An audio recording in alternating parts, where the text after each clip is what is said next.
Bueno, empezamos. Para los que vengáis hoy, soy Agustín Cuenca y trabajo en ASP Gems. Somos una empresa que nos dedicamos al desarrollo de software y que trabajamos fundamentalmente o casi en exclusiva con Rails, ¿no? Hacemos alguna cosilla en Perl, pero fundamentalmente Ruby y Rails. Hay una pregunta y es un poco raro ver en un foro que habla de un lenguaje de programación y de desarrollo una ponencia con este título, ¿no? Rails para vendedores, ¿no? Y la razón fundamental es que nosotros pensamos que la tecnología sea buena, que sea fantástica, que funcione, es solamente un 10% del problema. Hay otro 90% y es que al final tiene que haber alguien al otro lado que paga por los servicios que haces. Yo en la ponencia lo que quiero transmitiros es mi propia experiencia en el proceso de venta de proyectos alrededor de Rails y contaros algunas cosas que creo que son relevantes, que cualquier vendedor debería llevar en la cabeza cuando se aproxima a un cliente para vender proyectos. Cuáles son las incertidumbres y las dudas que los clientes plantean habitualmente, ¿no? Y cuáles son las objeciones que se plantean también, ¿no? Por parte de los clientes. Y luego intentaré explicar cómo Rails y sus características te pueden ayudar en el proceso de venta. Yo creo que hay hechos que son indiscutibles y que no se pueden discutir si es bueno o malo. La discusión sobre la calidad de estas afirmaciones es pues de muchas horas de trabajo. Es una realidad que es nuevo y todo lo nuevo en algunos clientes es algo atractivo y en otros clientes pues es un freno absoluto, ¿no? Hay gente que no quiere probar nada nuevo. Hay gente que todavía se está planteando si instala SAP o no, porque es algo demasiado novedoso. Prefieren seguir con COBOL 6DB2 y esa es una realidad que está ahí. Rails es algo nuevo y que por lo tanto produce incertidumbre. En otros clientes el trabajar con algo nuevo pues resulta un aliciente porque siempre están buscando nuevas formas de trabajar, ¿no? Es una realidad que no es mainstream, que no es algo que esté en boca de todo el mundo. Esta conferencia no sale en el Computer World, ¿vale? Y nos guste o no nos guste, pues el mainstream es el Computer World. Y los premios de empresa del año en Computer World se las han dado a Correos, al BBVA, a ese tipo de empresas. Y esto es algo que no está en su radar todavía. Puede que lo esté, pero todavía no lo está, ¿no? Es una realidad que no hay suficientes programadores. Y eso también es un problema, ¿no? Que se plantea con los clientes. A pesar de que aquí estamos unos cuantos, pues sigue habiendo poca gente. No es comparable. Si os conectáis a InfoJobs y buscáis currículums que ponga Java, pues hay mogollón de ellos más que currículums que ponga Ruby on Rails. Y esa es otra realidad también, ¿no? Que hay que tener en cuenta cuando te aproximas al proceso de venta. Y es desconocido. Hay que explicar qué es lo que vas a hacer, por qué. Hay que hacer todavía mucho trabajo de evangelización, ¿no? Y yo creo que, por ejemplo, si pensáis en por qué algunas empresas hemos buscado patrocinar este evento, fundamentalmente es porque pensamos que, como decía el otro día, ¿cómo se llama? El CEO de Sun, el Jonathan Schwartz, ¿no? Cuando anunciaron la liberación de Java, cuando sube la marea, sube para todo el mundo, ¿no? Yo creo que todas las empresas que estamos aquí estamos en esa línea. Esto se tiene que difundir para que nos vaya bien a todos, ¿no? Y hay otro hecho muy relevante también de Rails, y es que es software libre. Y punto, y final. Y eso, de nuevo, igual que el tema de la novedad, en algunos clientes es una gran ventaja porque conocen el concepto, les gusta y lo adoptan. En otros clientes es un gran problema, ¿vale? El software libre para mucha gente sigue siendo un tema problemático. Hay que volver a explicar cómo funciona el tema de soporte, hay que volver a explicar quién es el propietario del software. Hay gente que se siente mucho más cómodo pagando una licencia y olvidándose del problema, ¿no?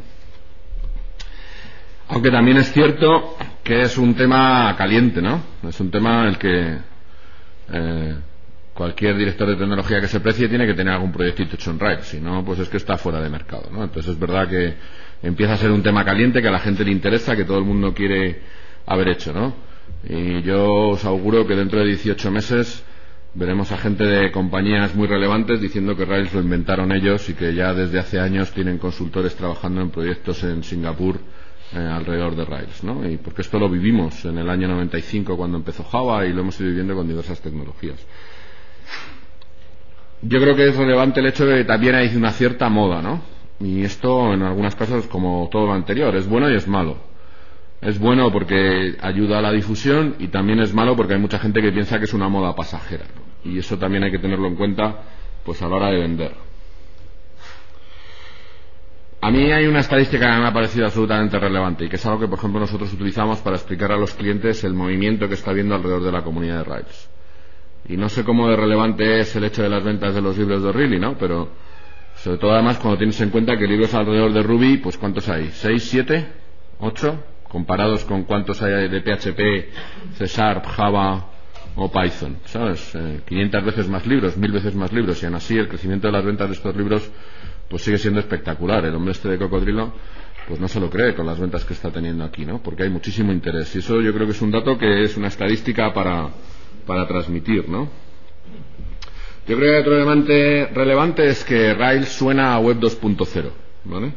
Hay una página muy chorra que se llama, es la Web 2.0 Validator, que tú le das una URL y le pasa una serie de checks para ver si tu web es 2.0, ¿no? Alguno me habéis oído hablar de el color pastel y las esquinas redondeadas como un factor fundamental para ser considerado empresa web 2.0, pero una de las cosas que miran es si tu aplicación está hecha en Rails, ¿vale? Entonces eso yo creo que va a tener un efecto de cara al proceso de venta. Tú quieres hacer una aplicación moderna, la tienes que hacer con Rails, porque si no la haces con Rails, pues vas a hacer una aplicación tradicional, no una aplicación moderna, y eso es un argumento de venta que funciona razonablemente bien.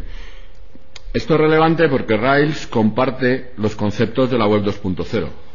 En Rails prima la simplicidad, prima la claridad, prima el hacer las cosas de una manera razonablemente ordenada. Y esos conceptos son conceptos que la web 2.0 está transmitiendo hacia la gente, ¿no?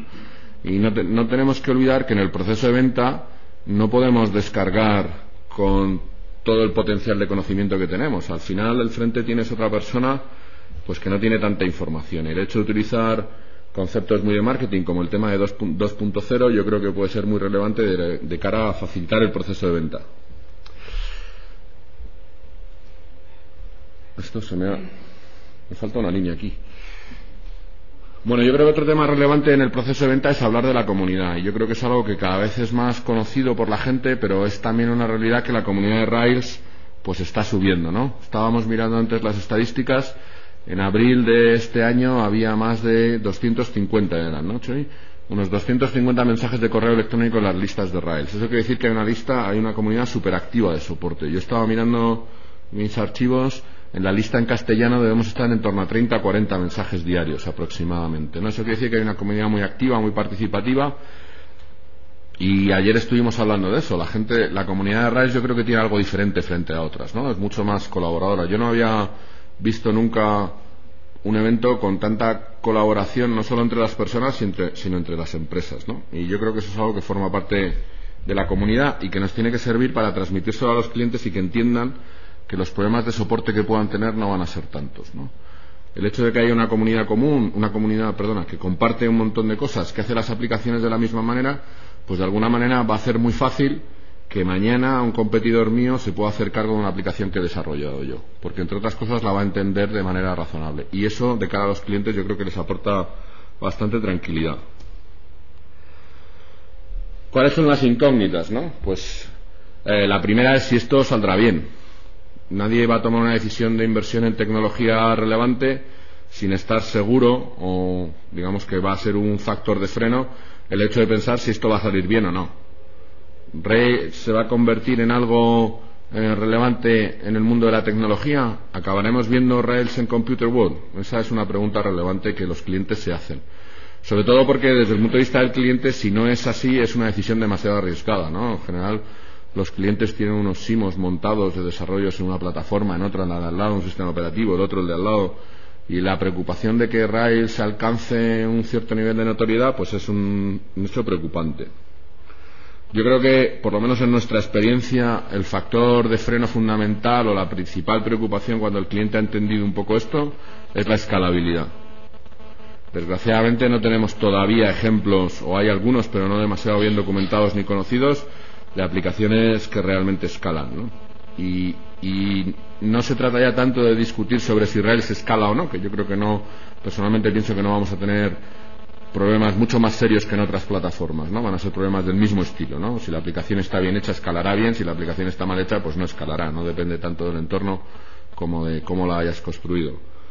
Pero lo que es una realidad es que esto también es un tema que tienes que tener en cuenta, y hay que llevar preparada una respuesta al cliente cuando te dice, oye, ¿y esto escala? ¿Y cuánta gente aguanta? Y, ¿sabes? Y ahí es importante, por ejemplo, pues el contar con proyectos de referencia, pues como el de la coctelera o como otros que empezarán a salir en breve tiempo, ¿no? El coste de formación también es un hecho muy relevante. Si yo soy un responsable de informática y tengo 200 tíos trabajando en Java, ahora vas tú y los cambias, ¿no? Y ahora les coges, que es una preocupación relevante, ¿no? Para gente que tiene equipos de desarrollo complejos, pues el hecho de, o sea, grandes, el hecho de cambiar a tanta gente de tecnología es complicado, ¿no? Y también el tema del soporte. ¿Quién me va a dar soporte de las aplicaciones? Y yo creo que eso, el hecho de que aquí estemos, pues yo he calculado que como unas 20 o 30 empresas distintas buscando la manera de hacer negocios alrededor de Rails, pues va a hacer que ese problema se vaya resolviendo. Yo creo que el año que viene no habrá 30 empresas alrededor de Rails, sino que probablemente habrá 300 o 400, ¿no? Que el número está creciendo y cada vez va a haber más. Las objeciones que nos hemos encontrado nosotros en general con el caso de los clientes, yo creo que son dos, ¿no? Con independencia de la opinión que pueda tener el cliente sobre los hechos estos que hemos hablado antes, ¿no? Esto ya lo he oído yo antes. Esto que me cuentas tú a mí de los desarrollos rápidos y de que con esto se desarrolla muy rápido y se reduce el coste de desarrollo y tal, esto ya me lo han contado a mí varias veces y esta es la vez número 37 que me lo vienes a contar, ¿no?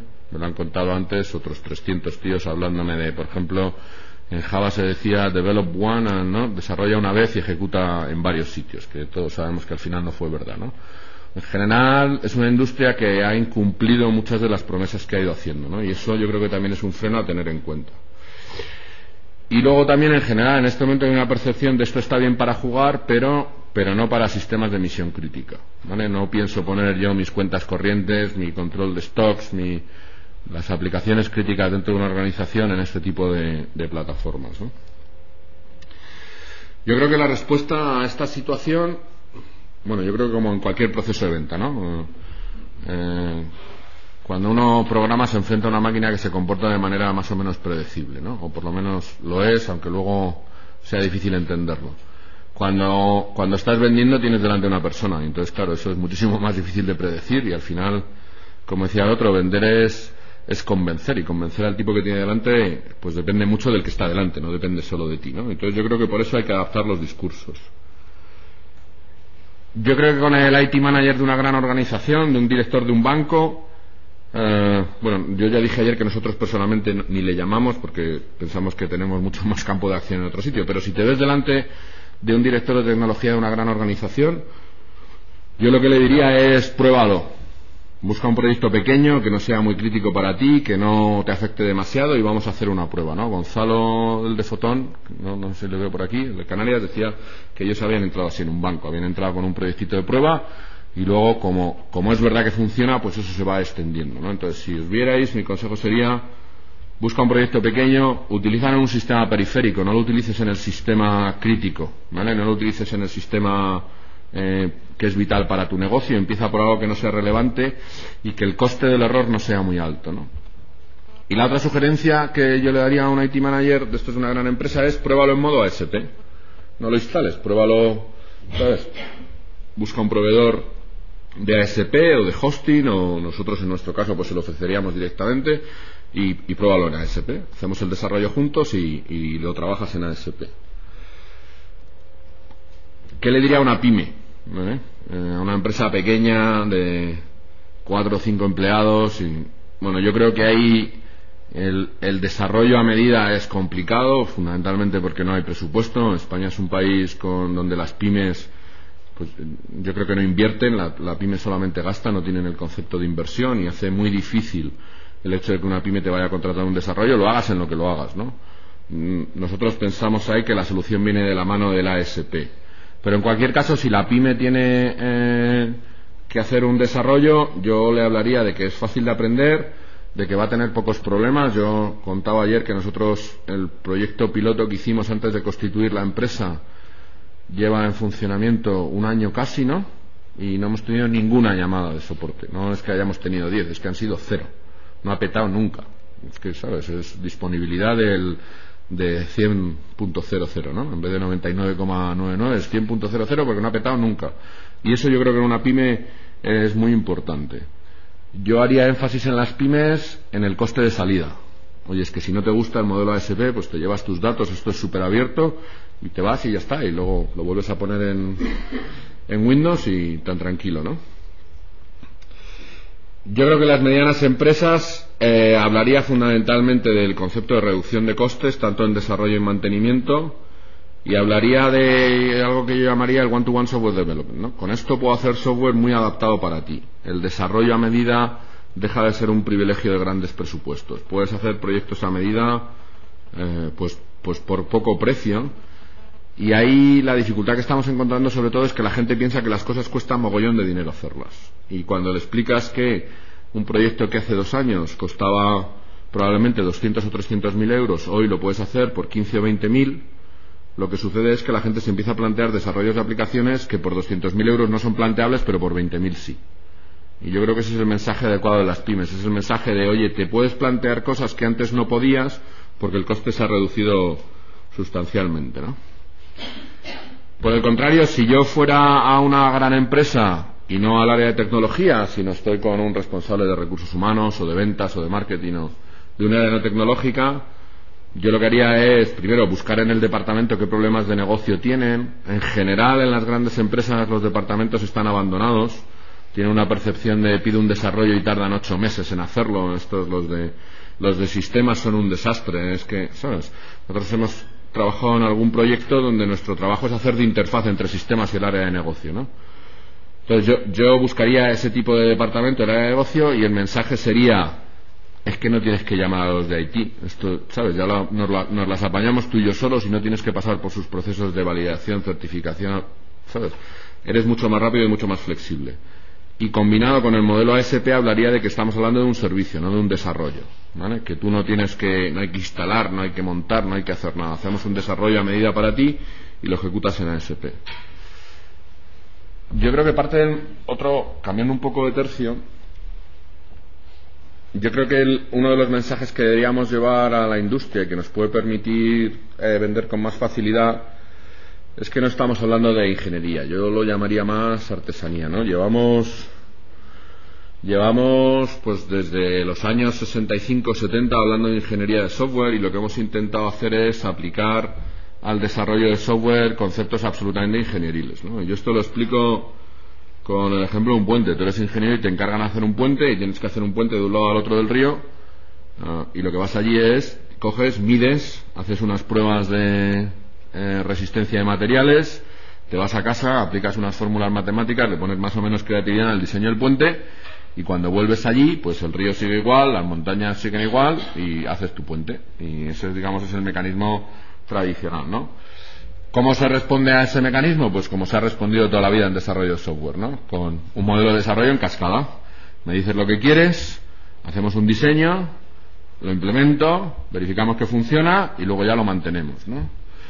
Claro, este modelo está muy bien cuando eres la Agencia Europea del Espacio y vas a tirar un cohete a la Luna, pues que la Luna sigue ahí, que se mueve a velocidad predecible y pueda ser más o menos complejo el proceso, pero es un proceso claramente definido. En nuestra experiencia, desde luego, el puente que habían visto pues no tiene nada que ver con el que acaba de verdad queriendo el cliente. La situación no tiene que ver, ya no hay montaña donde apoyarse, el mundo ha cambiado, ¿no? Y lo que hemos intentado hacer la industria en general para responder a este problema del mundo cambiante ha sido atar al cliente. Hacemos un documento de requisitos y de especificaciones y entonces entramos en la reunión de: pero me dijiste que tenía que hacer tal. Dice: no, pero tú me firmaste en el documento de especificaciones que no sé cuántos. Bueno, hemos intentado evitar el cambio y yo creo que lo que hay que hacer es cambiar ese modelo. No se puede seguir contestando al modelo del cambio, a las necesidades de cambio de los usuarios, porque luego al final, aunque tendemos a pensar que el cliente es idiota y que había dicho una cosa y ahora me pide otra cosa, lo que le ha pasado es que le ha cambiado el mundo a él también, y a él el mundo le ha cambiado y le han cambiado sus clientes y ha salido otro competidor y tiene un problema distinto o le han cambiado la normativa o lo que sea, ¿no? Entonces tendríamos que intentar convencer a los clientes que tienen que pasar del mundo de la ingeniería al mundo de la artesanía, ¿no? De hacer las cosas más a medida y más con cuidado.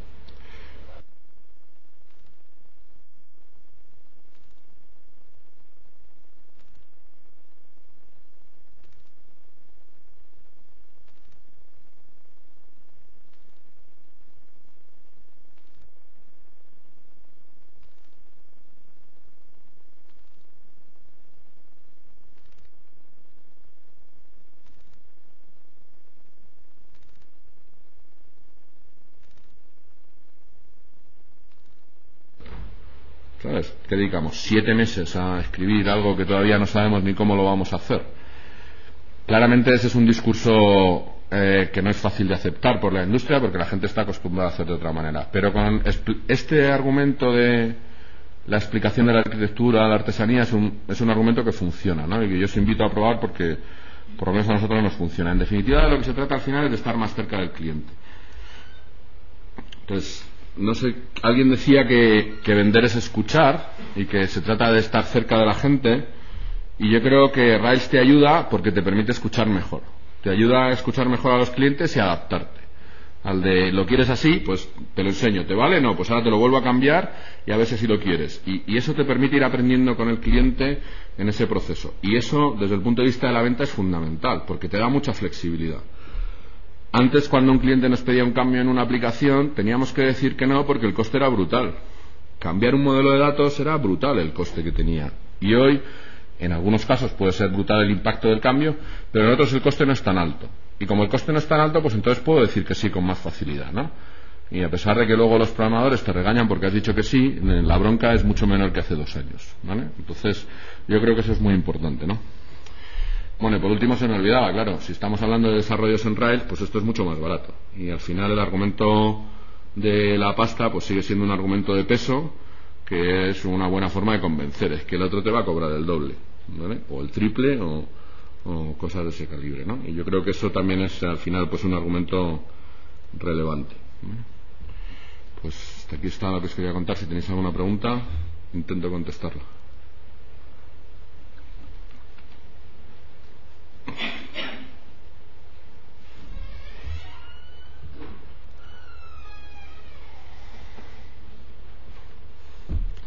Aquí hay una pregunta. Espera, que no están. ¿Puedes avisar que traigan los micros, Jaime? Espera.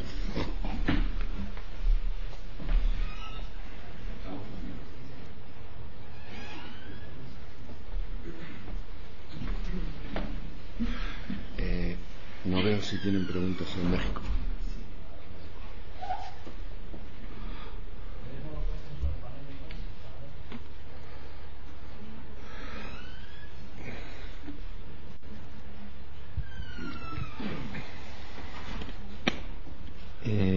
Yo querría preguntar acerca de lo que es metodología de trabajo de cara al cliente.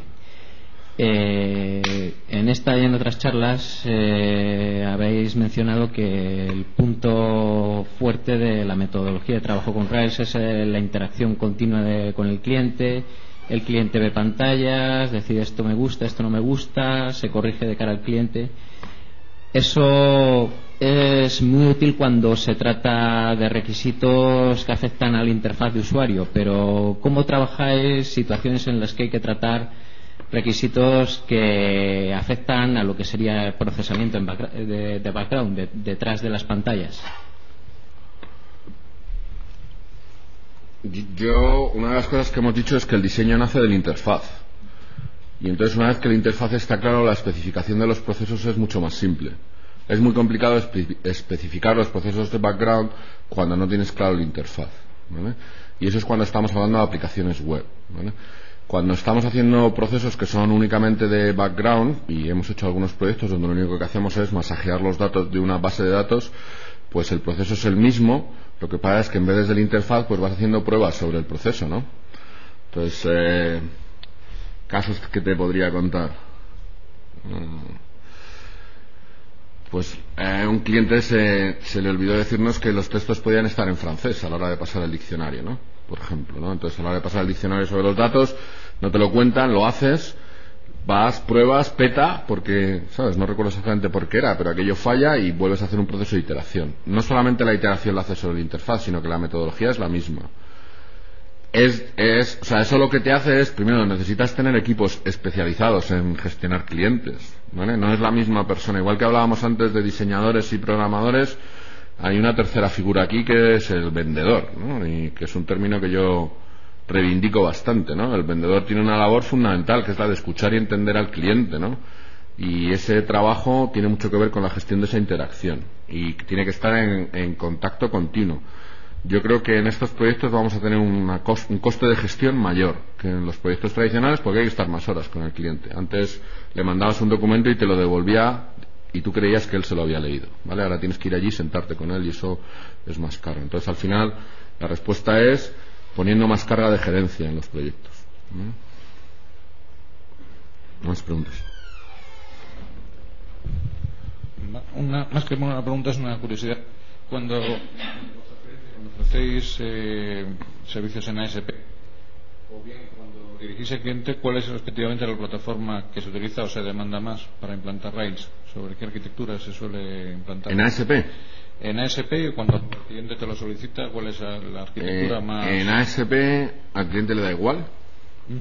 No, pero es por curiosidad, ¿cuál es la que de alguna forma se funciona habitualmente? Nosotros utilizamos fundamentalmente Ubuntu como plataforma para la provisión de servicios en ASP. Tenemos un cliente en Solaris que ha elegido Solaris como plataforma, y en algunos desarrollos tenemos plataforma Windows, que es la que tiene el cliente ahí como plataforma de desarrollo. Yo creo que lo relevante es que la plataforma no es relevante, que en el fondo da igual, sobre todo en el modo ASP.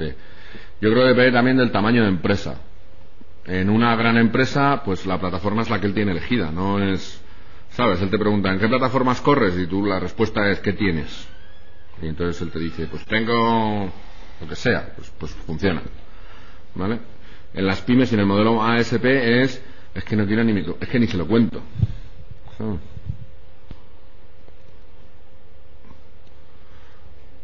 ¿Más preguntas? Perdona. Víctor, perdóname que no estaba viendo. Es que esto de hacer de moderador y ponente a la vez es un poco complicado.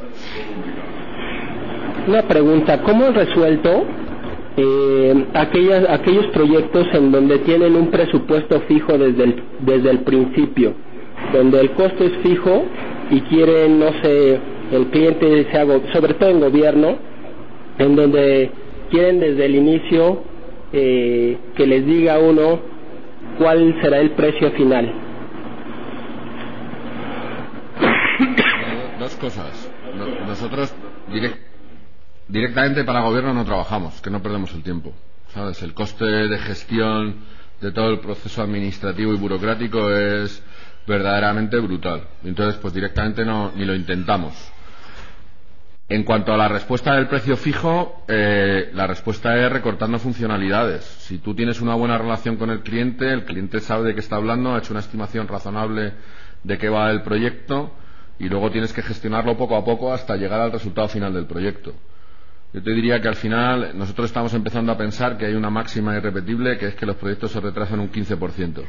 Y si planificas tú crees que son 100 horas, si crees que se va a retrasar 20% y pones 120, se retrasa un 20%. Entonces, al final, yo creo que eso forma parte de la experiencia y de la gestión muy día a día con el cliente, ¿no? El estar muy cerca del cliente te hace muy fácil explicar las cosas. Porque en general los clientes son gente profesional, ¿no? Hay de todo, como en botica, pero en general son gente profesional. Y si tú has estado con él compartiendo día a día la evolución del proyecto, pues es que no le tienes que contar que el proyecto va retrasado, si se te retrasa, ¿no? Él ya lo está viendo, lo está viviendo contigo y está entendiendo las razones. Y al final yo creo que esa relación es muy racional. Entiendo que el caso de administración pública es diferente y ahí nuestra respuesta es, pues vendemos en otro sitio.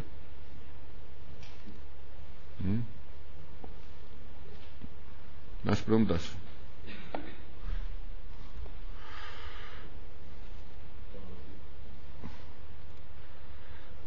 Entonces, quizás el modelo de una bolsa de horas para trabajar que el modelo a precio cerrado. Desde el punto de vista del proveedor, yo creo que eso sería lo ideal, ¿no? Que el cliente te pagara por horas, ¿no? Yo creo que para ir a un modelo de horas tienes que tener establecida una buena relación de confianza con el cliente. Yo creo que eso te vale una vez que ya estás dentro de un cliente y ya has trabajado y él ya entiende que tú, aunque le firmes por horas, ¿sabes?, vas a seguir igual de involucrado. Yo creo que eso, como en el primer proyecto de un cliente, yo creo que eso es muy difícil. Tienes que asumir el riesgo de la gestión a precio cerrado, y una vez que has estado dentro y has demostrado que eres un buen profesional y un tío comprometido y que cuando te ha llamado un día a las 2 de la mañana estás allí, ¿sabes? Pues yo creo que entonces sí que lo ideal es ir hacia ese modelo. Había otra pregunta allí detrás, creo.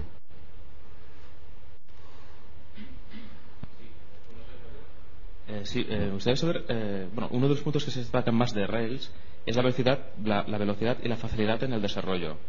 ¿Os ha pasado alguna vez que un cliente os ha dicho, acabo de ver en un vídeo una persona que hace una aplicación parecida a la que me queréis vender, pero lo hace en 20 minutos, ¿no? Y vosotros me queréis hacer un proyecto de, no sé, 6.000 euros? No, no nos ha pasado. Vale. De eso no nos ha pasado, pero yo le explicaría que, ¿sabes? Que si lo que quieres es esa aplicación, que no se tarda en 15 minutos, tardo 2. Si es eso lo que quiere, ¿no? Yo creo que probablemente lo que pasa es que no es eso lo que quiere más cosas, ¿no? Pero no nos ha pasado eso.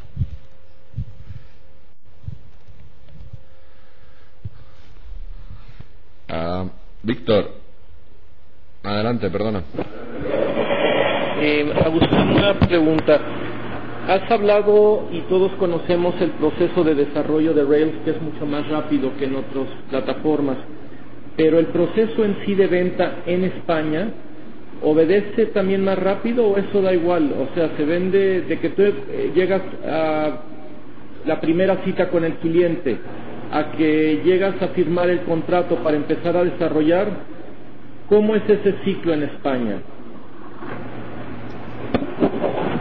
Yo te puedo hablar de nuestra experiencia, y llevamos trabajando desde, digamos, la empresa está constituida desde junio, ¿no? Yo creo que el ciclo de venta es igual, no es sustancialmente distinto. Nada en la tecnología hace que el proceso de la venta, en grandes cuentas, sea un proceso distinto. Yo creo que es el mismo proceso de convencimiento y los tiempos del ciclo de venta siguen igual de marcados, ¿no? Yo no percibo diferencias sustanciales.